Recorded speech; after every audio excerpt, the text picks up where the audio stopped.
Good afternoon. It's 4 p.m. We're bringing you the developing news and the stories behind the headlines. This is StoryCon. I'm Regina Lay. And here are the stories we're watching this Friday, September 5th. DPWH Batangas District Engineer Abelardo Calalo denied the corruption and anti-graft charges filed against him by Batangas Representative Leandro Leviste. Calalo claimed the allegations were politically motivated and insisted he was lured into a case of, quote, instigation rather than entrapment. He maintained that he never intended to hand over donations from contractors and that it was Leviste who raised the matter of monetary contribution. Leviste earlier said Calalo tried to bribe him to halt the probe on flood control projects in his district. Justice Secretary Boying Remulla has filed a motion asking the Ombudsman to immediately resolve the complaint lodged against him by Senator Amy Marcos. That's in connection with former President Rodrigo Duterte's arrest and transfer to The Hague. Remulla said the Judicial and Bar Council has given him a deadline to submit his clearance before it finalizes its shortlist of applicants. The DOJ Secretary is confident that his clearance would be issued and that the case against him would be dismissed.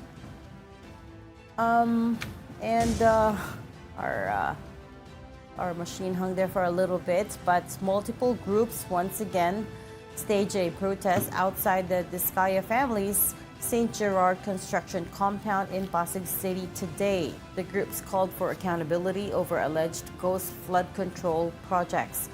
Meantime, the Discaya camp said they respect their protesters' right to protest but warned against vandalism and vowed to file multiple criminal complaints against the organizers.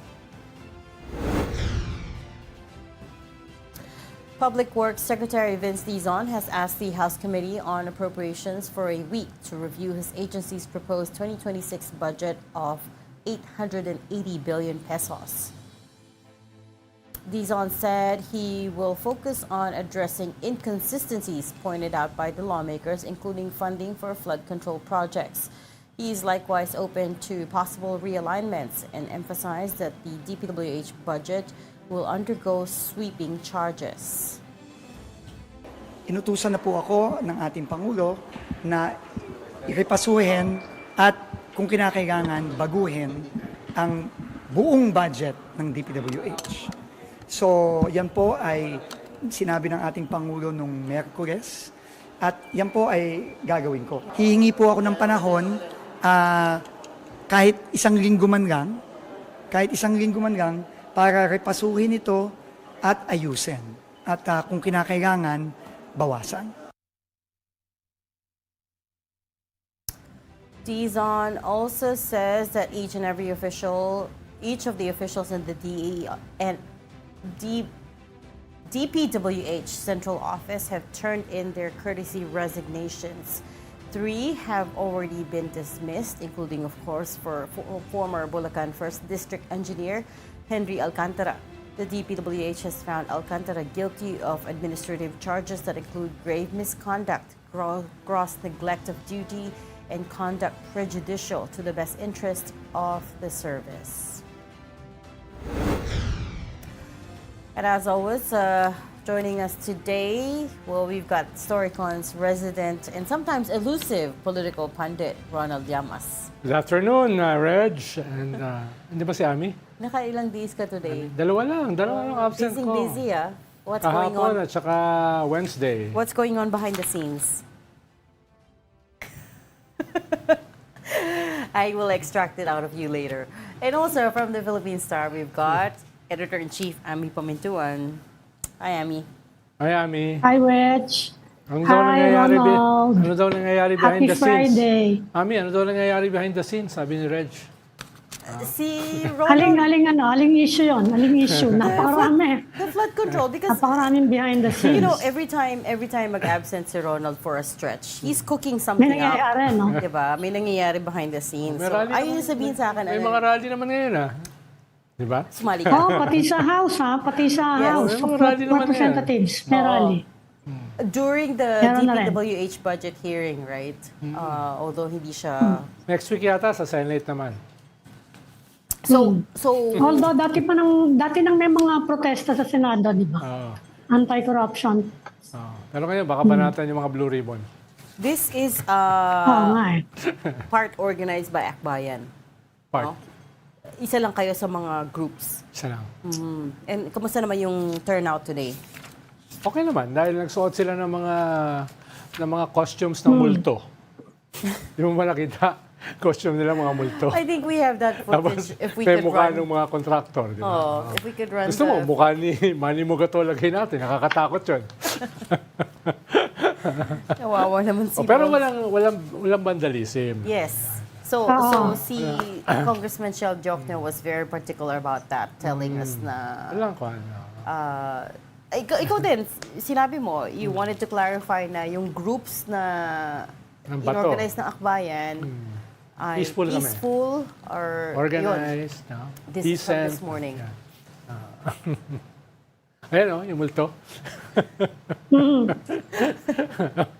Ano ba yan? Nag-print pa talaga ng picture. Di ba? Mga multo, di ba? That is the Wawaw Ang galing, Builders, ang galing. Wawaw Builders owner, no? Si Mark Alan Arevalo. So Wawaw Builders, by the way, has been slapped with a lifetime ban by Secretary Dizon. Tsaka, marami ng per-nerd si Vince. Yes. DPWH, mga USEC, mga district engineers. Pati yung kanila, pinaka-powerful, yung planning department. No? Well, actually, Si Cabral. at the hearing this morning sa Congress when he was defending the DPWH budget, sabi niya 100% have complied with his request to submit courtesy resignations, resignation. which means all the undersecretaries, all the assistant secretaries, all the regional directors, and all the, hindi ko alam if umabot ng district engineers pero Merong ilan. at least in the Ilan, central Luzon area, I think he required Yung Bulacan. courtesy resignation. Yeah. Pero all the Eh, RDs... kasi ma-highlight dyan yung hindi magsasubmit eh. Oo. Tsaka, napunuan Yan. niya. Ano ang problema kasi sa DPWH sa AMI? Dahil systemic yung corruption, di ba? Marami kang Yeah. kailangan paltan. Kaso, hindi mo naman alam kung saan mo kukunin. Dahil hindi naman basta-basta yung kukunin mo, dapat, di ba? Mga engineer Oo. yan eh. Yung mga Kaya, pero at least yung mga Hindi, USEC. ang tatanggalin naman niya yung matataas eh. So, pwedeng umakyat yung mga nasa baba. Yes. Pero, ayun nga. Magre-recruit ka from the ground. So, kung meron pa tayo mga engineering student na interesado, pumasok kayo sa DPWH. Pero, syempre, entry level yan. And see the world. ito ba yung School of Engineering? School of And Engineering buy 20 cars. School of Engineering 28 cars. ni Edu Manzano, specializing in ghost flood control project, non-competitive bidding, plausible deniability. Nakita niyo Yes. yung meme na yun? Tsaka mukhang tinutulak din ni Vince Dizon yung Independent Commission. Investigation Yeah, Commission. dapat bilis-bilisan na At yon. baka mangyari na yan soon. Baka mangyari na yan soon, no? Dahil nga Ayun. This mukhang meron silang shortlist. Mukha lang, hindi ko alam, no? This is the University of Contractors ni Edu Walang Manzano. papasok niyan. Tayo, yung seryoso tayo na magpasok ng mga batang engineer. Yan, no? No, yeah, but Kapag ganyan, walang matatakot yung mga na yan. hindi ko mabasa but I remember there's courses on deniability, non-competitive bidding, Oo nga. ghost projects, kickback in logistics, Dinadaan na lang ng mga naiinis sa humor, strategic amnesia, right? Para pag pinatawag Ayun ka na nga sa... daw, di ba, nakita nyo na yung isang meme naman, yung video. Ang ibig daw sabihin ng DPWH dito pare, walang honest. Ayan, may lumabas din na gano'n, kamukha ni Gollum yung But coming back to your point, Ronald, yun din yung narinig ko actually, the Department of Planning under DPWH is pretty powerful. Si Cabral.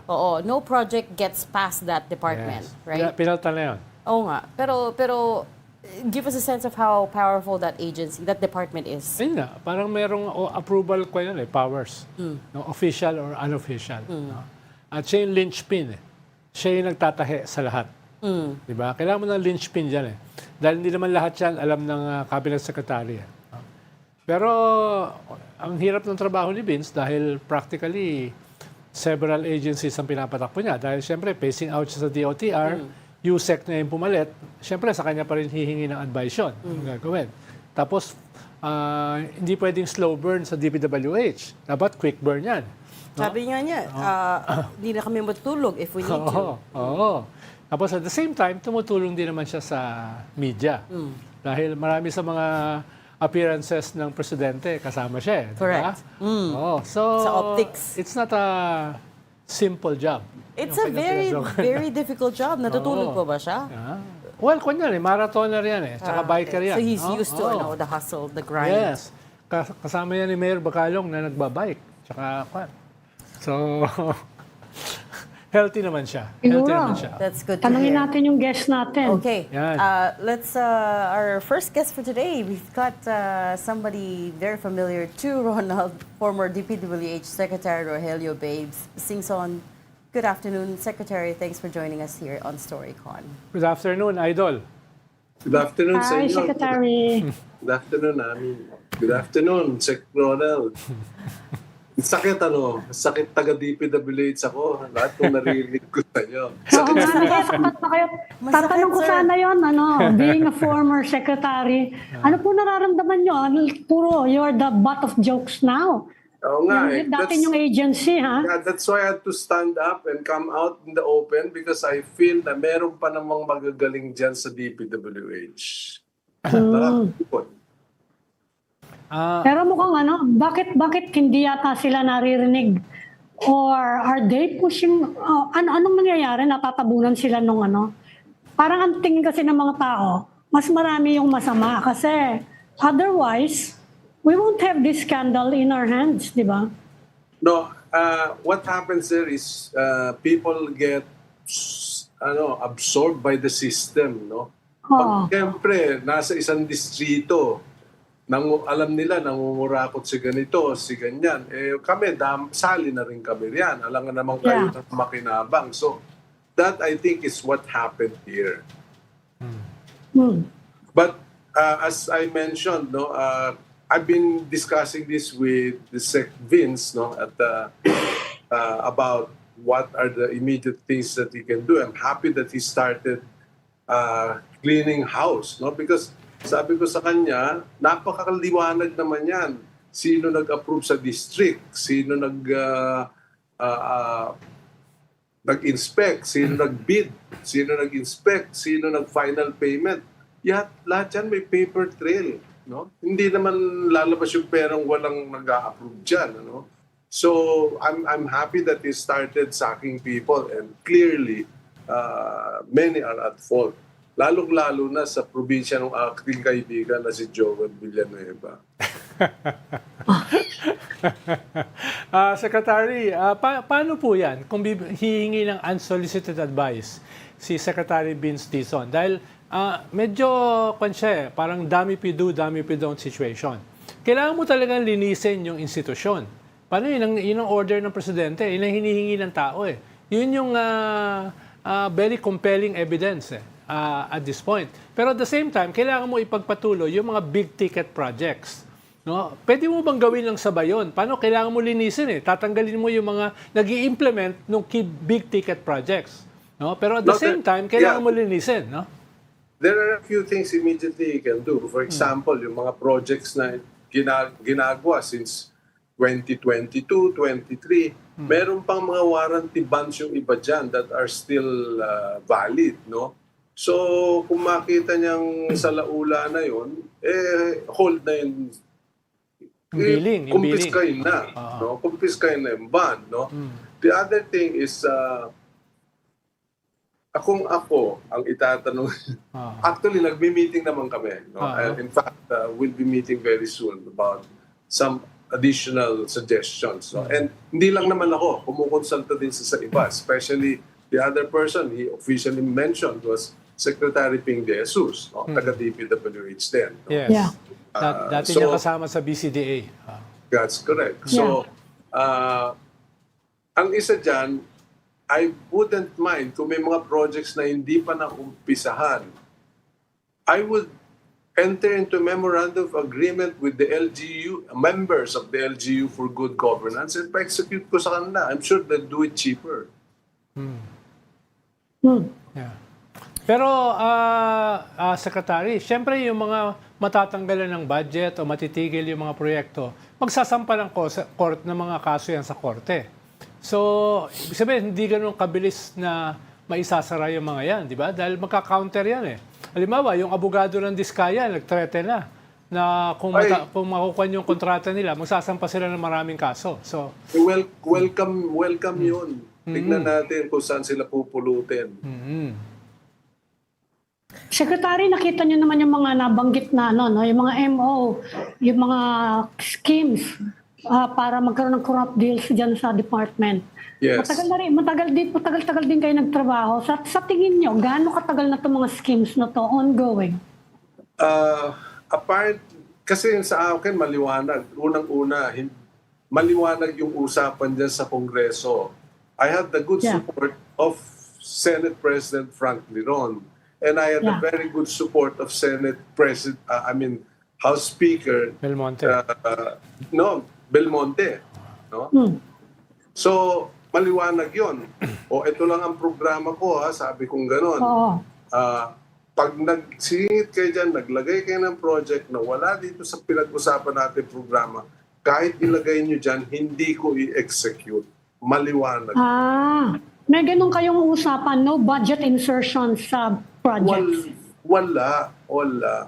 Kasi I submitted kay President Noynoy 5 good governance principles kung saan pwede kang nakawan. Unang-una, right project. Is that the right project? May pinagbasihan ba yan?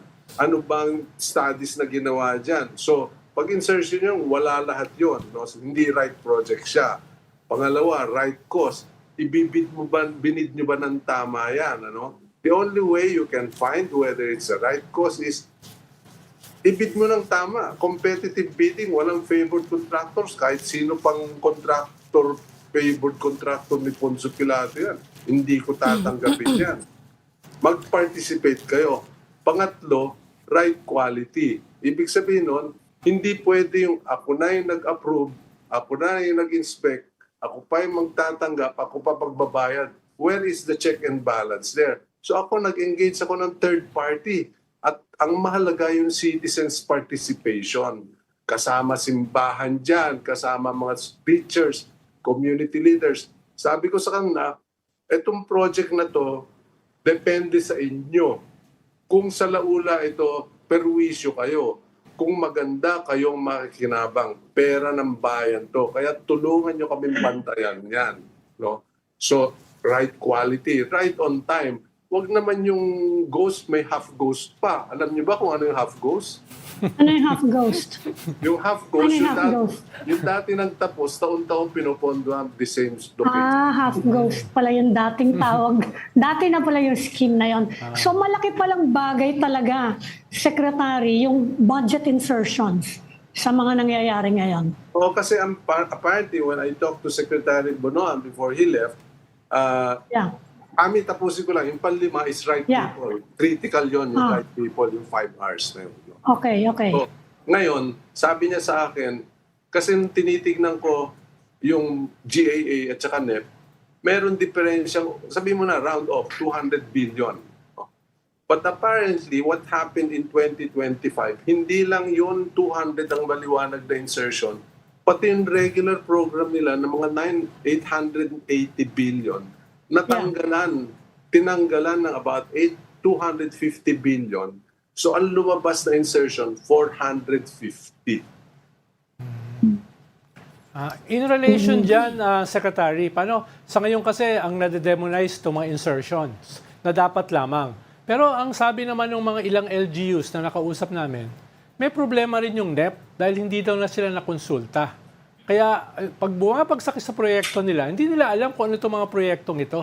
Lalo na in relation sa flood control. Hindi daw sila nakonsulta nung ginawa yung NEP.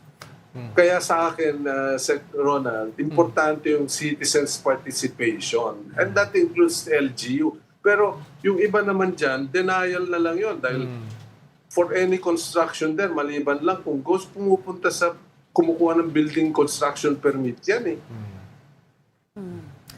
Actually, Sec, I wanted to take a step back, no? Kasi nga, kanina sa hearing sa House, when they were defending the DPWH budget for next year, na-bring up yung question of how do these projects get distributed, right? And if I could just bring up the slide that President Marcos showed, showing, okay, ito yung top 10 most flood-prone provinces versus the provinces that got the most flood control projects. 5 lang yung nag-match. So, ibig sabihin, kalahati ng most number of projects hindi sa provinces that were most flood-prone.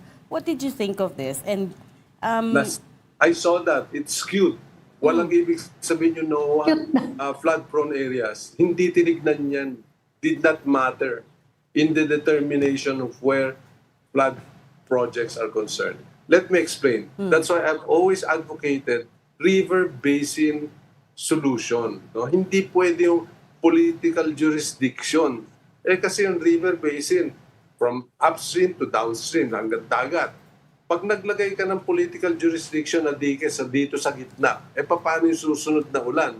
Yung putik at yung ragasan ng tubig nanggaling sa taas, wasak yun. So it has Secretary, to be... excuse me, ano po yung Yes. political jurisdiction? Political jurisdiction, alimba, yung pinakamahaba, magmula Mountain Province, yung Cagayan River, Yes. hanggang Vizcaya, hanggang Isabela.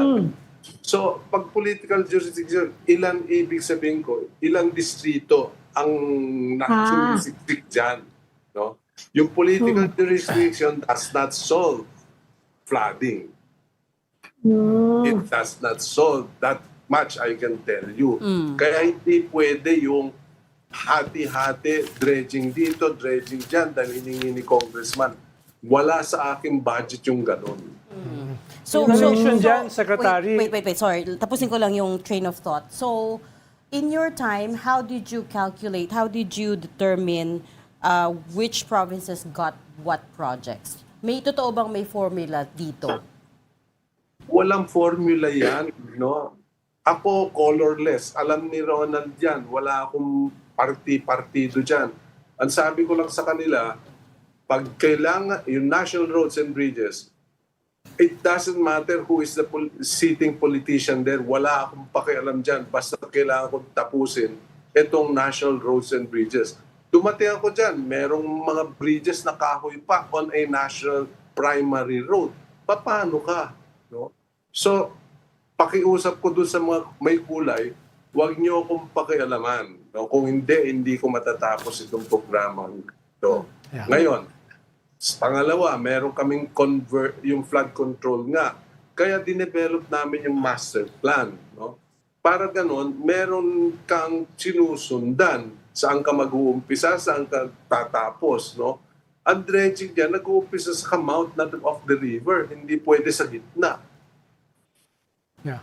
I asked because kanina sa hearings, Yusek Cabral was saying that there is a formula that they used to allocate money towards the provinces that need flood control projects daw. Medyo complicated yung formula kasi, so hindi ko masyado naintindihan. But she was saying... Hindi talaga natin maintindihan yung formula yun. Confused the enemy ang tawag ko dun. Well, sa Secretary, in relation sa pinapaliwanag nyo, ang alam ko, Secretary, mas hindi political base or political color yung basihan nyo sa paggawa ng master plan, mas science-based. Dahil meron naman tayong geo-mapping matagal na Meron tayong satellite Nakalagay dyan yung mga flood-prone areas. Ang problema nga ngayon, minsan nga lesser evil pa yung ghost project. Evil pa rin. Pero minsan lesser evil pa kesa dun sa mga maling flood control projects. Dahil yung maling flood control projects, nakakasama talaga dun sa mga natural river basin natin. Yeah, Sec Ronald, you're talking of current. Nung mag-umpisa kami, before DOST time, wala pa naman yung Project NOAA. No? In fact, it was DPWH district offices who were monitoring the level of flood or level of flow in each river. Kasi pag gumawa kami ng tulay, dapat alamin namin gaano kataas umabot yung tubig na yan. Para yung tulay, tama. No?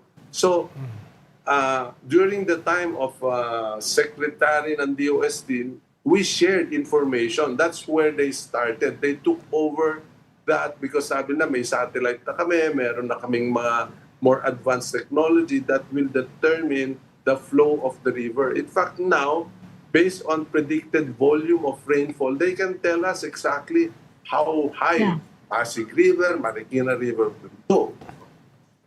So, Secretary, kausap ko kahapon si Dr. Mahar Lagmay of Project NOAA. Sabi niya sa akin, may isa daw siyang nakitang problema, isa geologist, nakita daw niya isang problema sa mga karamihan sa mga flood control, puro simento lang daw ng simento. Sabi niya, mas mabuti daw yung mga natural ways of Waterways. catching the water and allowing it to flow out. That's Tama ba correct. yung sa analysis niyang yon? That's Sabi niya, correct. simento kasi pati mga kanal. Yeah, hindi pwede yun. In fact, we use a lot of coconetting, no, natural vegetation. At of course, what is more important is water impounding, no? Yes, yun ang sabi niya. That's why I have been a very strong advocate of integrated water resources management. Flooding is Yeah. just one component of IWRM. Importante, tinatapon natin yung rainfall na yan. Samantalang we have most of our poor people in the various barangays don't have potable source. Yeah. Yeah. Bag supply, sustainable bag supply.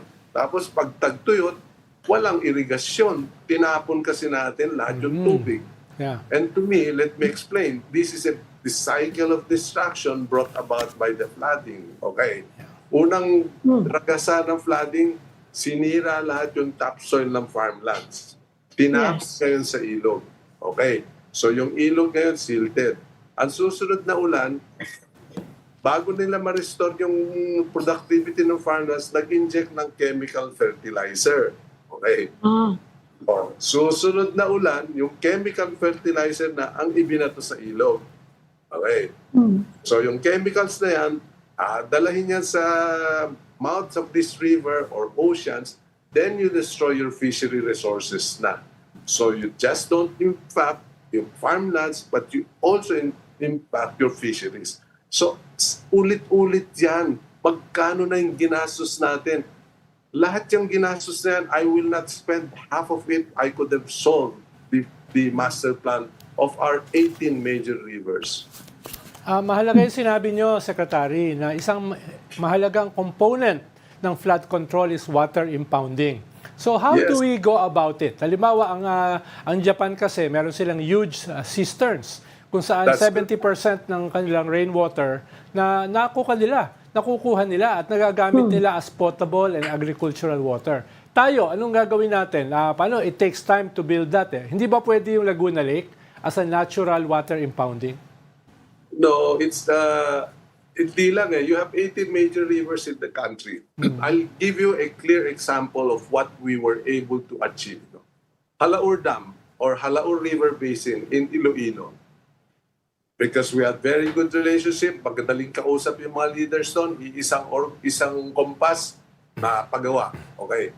Ongoing yon. Halaur River Dam, okay, it's a JX or Korean Exim Bank funded. 5 years to construct, ongoing pa, no?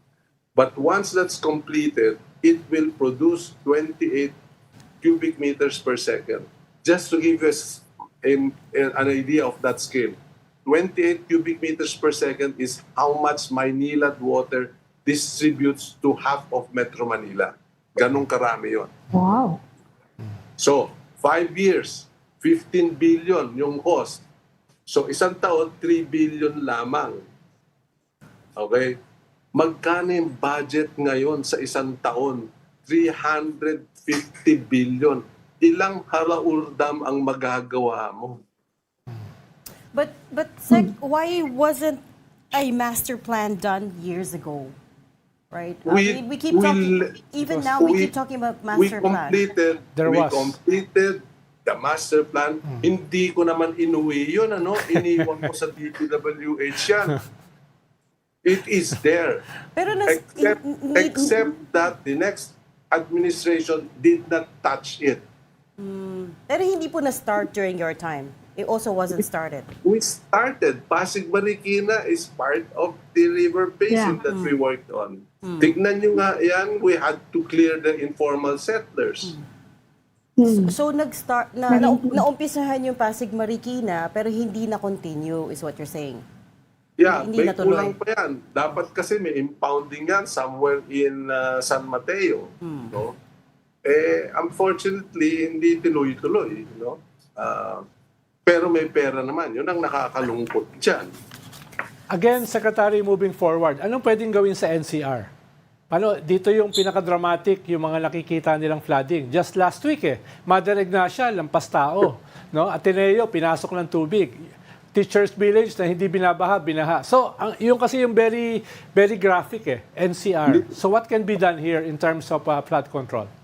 Okay, 5 taon ako dyan sa UP. Hindi ko nadanasan dyan. Nagbaha. Forever, no? Nagulat ako dyan. Ang explanation dyan ganito. Dati-dati, maraming open fields yung UP, Ateneo. Okay. Nawala yung mga open fields. Nagkaroon ng konkreto, nagkaroon ng mga high-rise. Lahat yan, ang tubig na bumabagsak sa area yan, regardless of intensity, no? Tinatapon nila sa maliit na drainage ng DPWH sa Katipunan. But we did not design that drainage for them. Kaya lahat dapat sila, our requirement then was each major developer should have their own rainwater collection system. Catchment. We have proven that. Fort Bonifacio, we have proven the same scheme in Maisilo, dun sa Rotonda. We have proven that in Blumentritt, Interceptor. So wag naman lang sabihin wala kaming ginawa. Ano? Paano tayong kung magtuturuan tayo? Gawin na lang nila yung dapat lang gawin. Sinasabi ni Dr. Lagmay kahapon sa akin, Secretary, we actually have a law requiring people na mag-impound ng rainwater. Sabi niya, hindi lang daw na-i-implement. So now, ini-encourage niya mga tao. Unang-una, tingnan daw yung flood mapping ng Project NOAA. It's accessible to the public. Pangalawa, kung maaari daw kahit bawat bahay, mag-impound ng tubig. Pag malakas na ulan. Kapag nagsabay-sabay daw na nag-impound, yung mga hindi siya babaha. Sabi niya, masasalaw Correct. Kaya I'm not even an advocate of concreting. No? Ako, yung Fort Bonifacio, if you notice, hindi, maraming kailangan nag-absorb. Hindi pwede yung konkreto ka ng konkreto tapos lahat yan, ibabato mo sa drainage ng kalye. Yung drainage ng kalye was designed as the drainage for the street. Yeah. We did not design those to take the capacity of a subdivision beside it. Kaya nung panahon ko, sabi ko, yung solusyon dyan sa baha, dyan sa Bacoor, Cavite, huwag niyong payagan yung maraming developers dyan to discharge directly all their drainage canals into the highway. Maglagay sila ng water impounding. Sabi nila, Sec, maganda daw example yung Marikina dahil may partnership yung local government tsaka yung Manila Water. Kaya yung Manila Water ay nag-provide ng water impounding. Kaya itong mga huling mga bagyo ulan, medyo na-minimize yung flooding dun sa flood-prone Marikina City. No? That's correct. Yes. So pwede bang gawin yan sa ibang mga syudad? No. In fact, if I'm not mistaken, yung lowest level ng parking ng SM, pwedeng ilubog yun as additional water impounding. Ganon yung ginagawa sa Japan. Mentioning Japan. Yun yung nakita ko, pinanood namin, in-observe namin, bumaba kami ni Secretary Albert Del Rosario during his time doon sa water impounding that prevents Tokyo from flooding, yung Tsurumi River Flood Control Dam. Ang lalim-lalim nun, 6 stories deep. Nag-elevator pa kami para bumaba doon sa baba. Sec, you mentioned Bulacan na rin kanina, no? Let's go a little bit deeper into that place. Okay. I'm sure you're watching the Senate hearings wherein Yes. si DE Henry Alcantara said he admitted negligence basically. Sabi niya he has too much paperwork, he relies on the project engineers, there's a No. presumption of regularity with the projects, which is why he didn't go to the project site to personally check them. What did all of that sound like to you?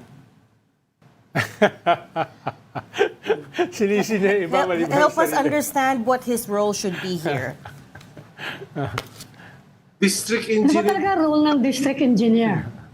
he is in charge of all infrastructure projects in his district. Hindi siya pwedeng magsabi na, I just relied on the approval nung mga sinabmit sa akin. Wala yun. BS yun, BS yun. So it's really part of their job to go to each and every one of these projects to Of inspect course. it. Eh Okay. kung may oras siya nagpupunta sa casino eh. And si yung DE din po yung nagsasign off sa completion report, correct? That's correct. Completion, acceptance, he should see to it that it is properly done. And in your time, was Bulacan already problematic? Problemado in the sense that it has always been flood prone. In fact, may solusyon ako dyan ever since. Kasi Bulacan and Pampanga River actually merged before they reach Manila Bay. Yeah. So the solution there is two-pronged. Address mo yung flood waters coming from Pampanga and the flood waters coming from Bulacan River. No? So, may solusyon dyan. Naku, kaya lang ayaw ko na sabihin dahil hindi, nung kinausap ko sila, nagustuhan nila yung suggestion ko na water impounding, ayaw lang nilang paumpisan. Sabi ko, pwede ko bang umpisan yan?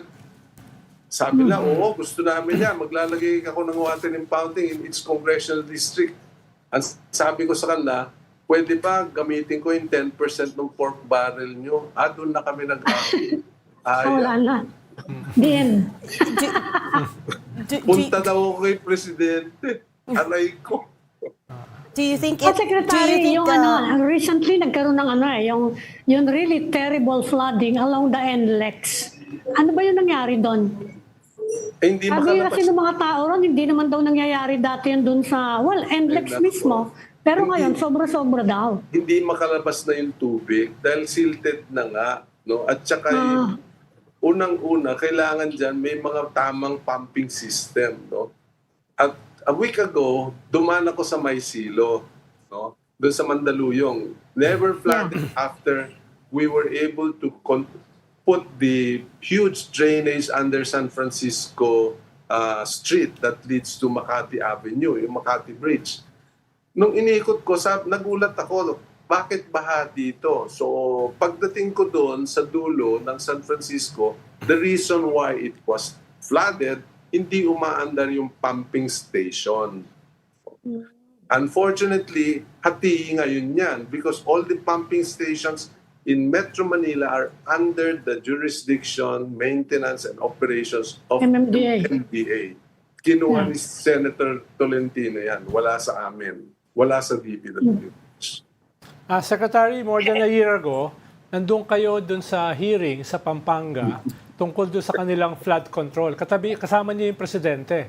Binanatan ng presidente yung mga kongresista at saka politiko ron dun sa kanilang framework sa flood control. Nagulat nga ako na alam pala ng presidente yung mga usapin sa flood control. Lumabas ng isang issue ron, yung possibility ng a water department. Is that still as a viable suggestion o ako na yan, under na yan ng DPWH? Nawala ako. Hindi, kasi ang nangyari dyan, in fairness, nanghingi si Presidente ng briefing on the water sector. No? So I suggested to him that the program of the national government should be integrated water resources management. Hindi pa dredging. Walang pupuntahan yan, sabi ko sa kanya. So, water impounding is the solution. No? So, because I heard him in his initial or first SONA, he already suggested the Department of Water Resources. When I left the DPWH, it was one of our suggestions. Why? There are more than 30 line agencies involved in the water sector. 30. So, 30 according to NEDA. Andyan ang NIA, DPWH, DA, DNR, MWSS, LUWA, you name it. Saan napunta lahat yung perang yan? Overhead lahat, wala sa projects. Nung lumabas yung pera sa projects, hindi naman tama yung projects. O, di saan tayo pupulutin yan? Sec, It's Let's very go- let's- frustrating.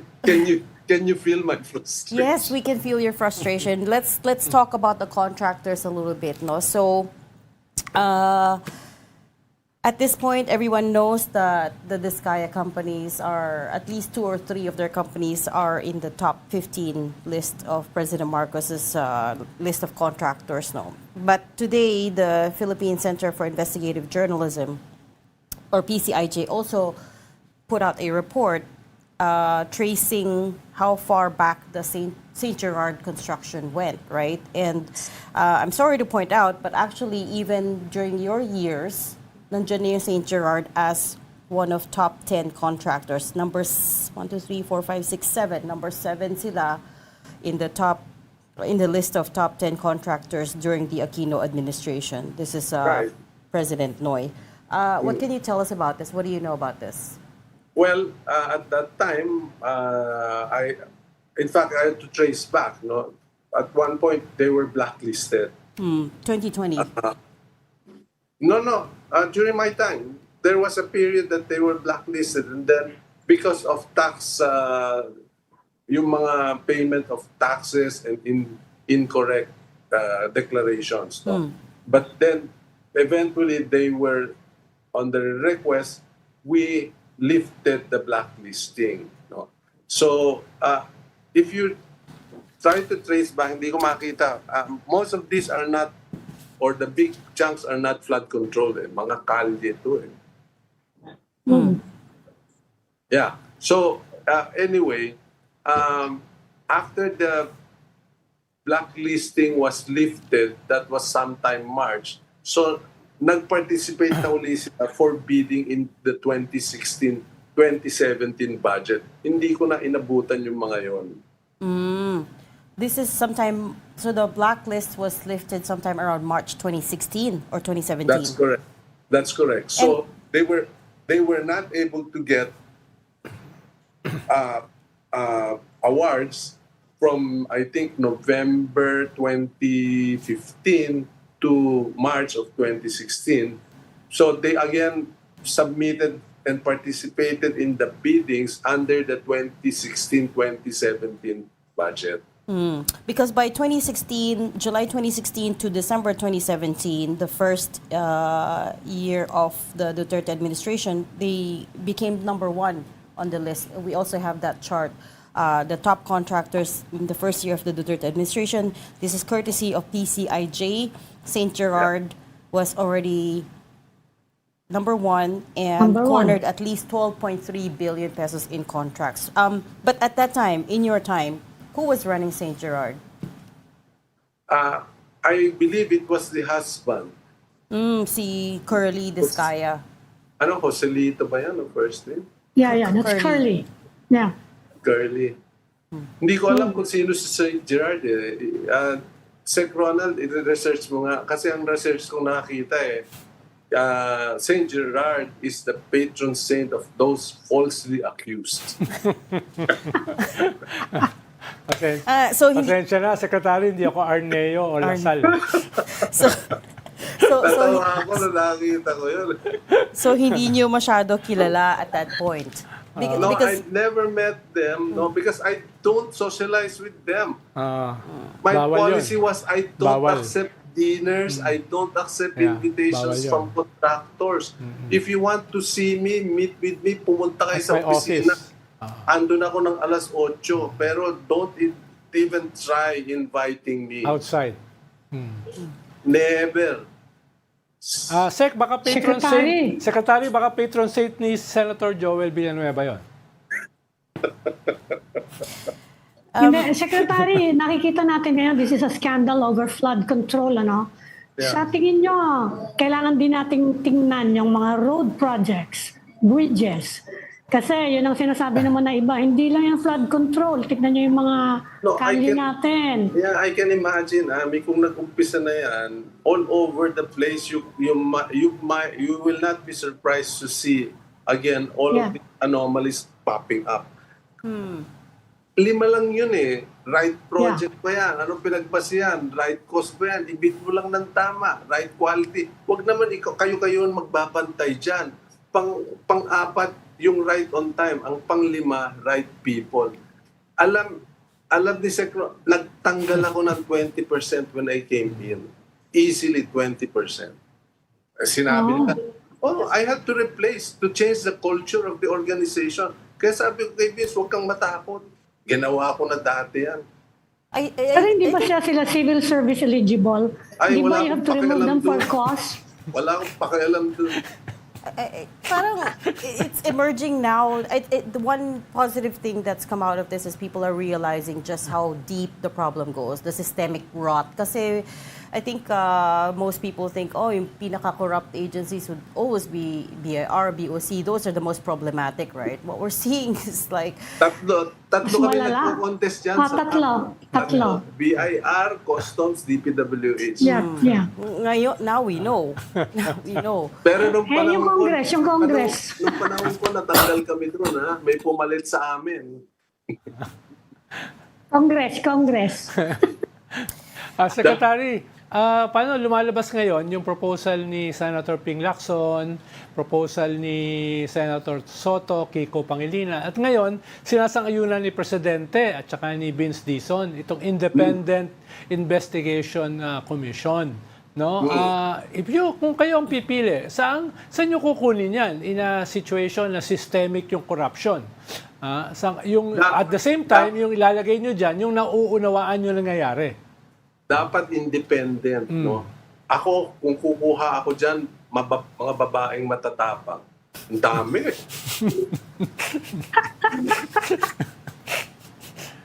Ibig sabihin, lalaking matatapang, hindi pwede. Kasi may for the boys, di ba? Yung tinatawag nilang for the boys. The person at the heart of this scandal is a woman.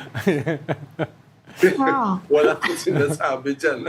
Well, I don't know if that's alam mo, Ami, that's debatable because that's the point I was gonna get to, because it feels at this point that they're gonna parang a lot of people are starting to finger point and the blame is being put all on DPWH or the contractors. And one thing I wanted to find out from you was, for example, we've interviewed a few congressmen who all say, no, walang coordination sa amin yan locally. Yung DPWH, they just do whatever projects they want sa district namin, hindi ka nako-coordinate sa amin. How realistic is this? How possible is this? Not true. Sabi na nga niya, nag-umpisa sa budget insertion eh. No, Budget insertion. Ang proseso kasi dyan, before any project is put in the NEP, yung mga district engineers discuss with the local officials kung ano yung importanteng project sa kanila. 4 na lang yan, National roads and bridges, widening ng mga national roads, or tapos yung tinatawag nating flood management, Saan ba sa mga national roads natin ang flood prone para maayos, Pangatlo, yung convergence. Ang nakakagulat, yung panahon ko, ang convergence, ibig sabihin yan, merong kalye na kaming itatayong national road papunta sa mga tourism destinations na in-identify ni Secretary Mon Jimenez. Yung saan magtatayo ng airport, seaports, kasi barangay roads yung kuminsan ng papunta ron. Paano makakapasok ng container vans? So, yun ang mga convergence. Ngayon, nasingitan ng convergence.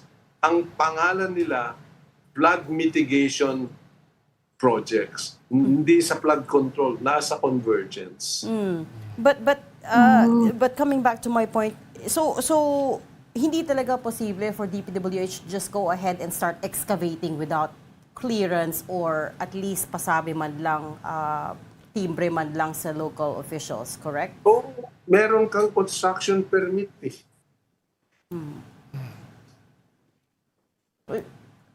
So sino mag-i-issue ng di barangay tsaka mayor? One recent example, Sec, is Quezon City, for example. Si Mayor Joey Belmonte mismo nagsabi, out of 254 flood control projects, they Walang permit. only issued 2 Walang permit. for clearance. So so then the ball is thrown back into the court of the DPWH.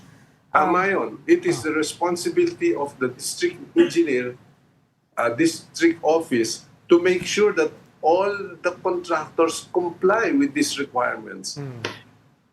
Shortcut kaagad. Ibig sabihin, gustong tapusin ng kubrahan kaagad. Pero Secretary, nakita ko ng panahon ni Napoles, si Napoles yung linchpin eh. Siya yung fulcrum. Siya yung Hindi na nagpuput... kailangan. Hindi noon, ng panahon natin, siya yung nagpuput things together.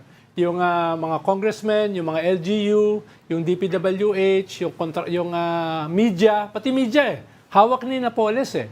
Ngayon ba ginagawa ng mga contract? Sino yung linchpin ngayon? Sino yung fulcrum? Sino yung tumatahi sa lahat ng ito? Sino yung head ng sindikato? Yung naghahanda ng budget.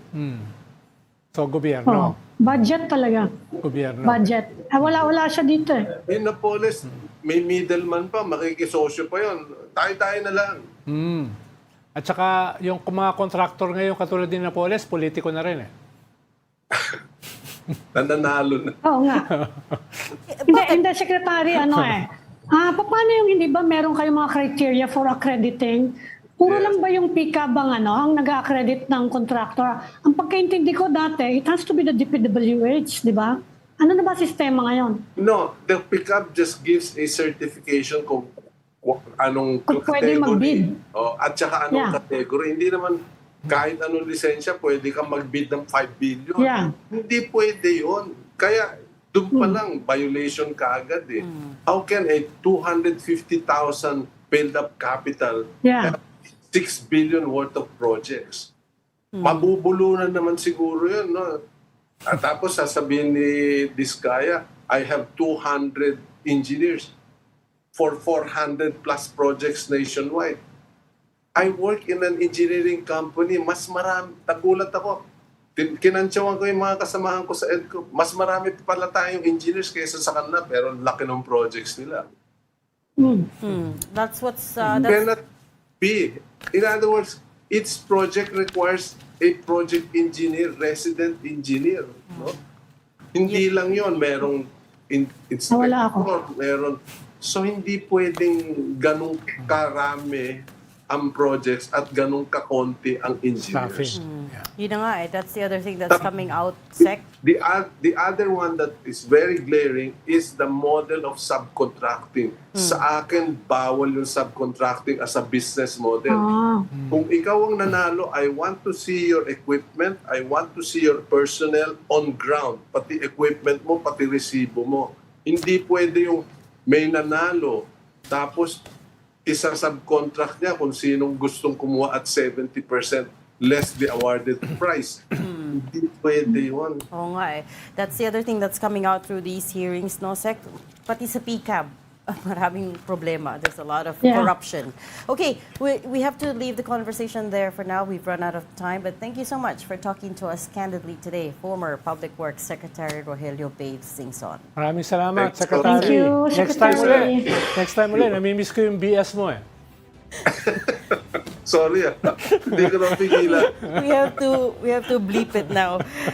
Thank you for joining Storycon today. Ami Pumituan, Editor-in-Chief of the Philippine Star, Ronald Llamas, our resident political. Uy, hindi ka yung #1 heckler today. Wala akong BS ah. Si Sec.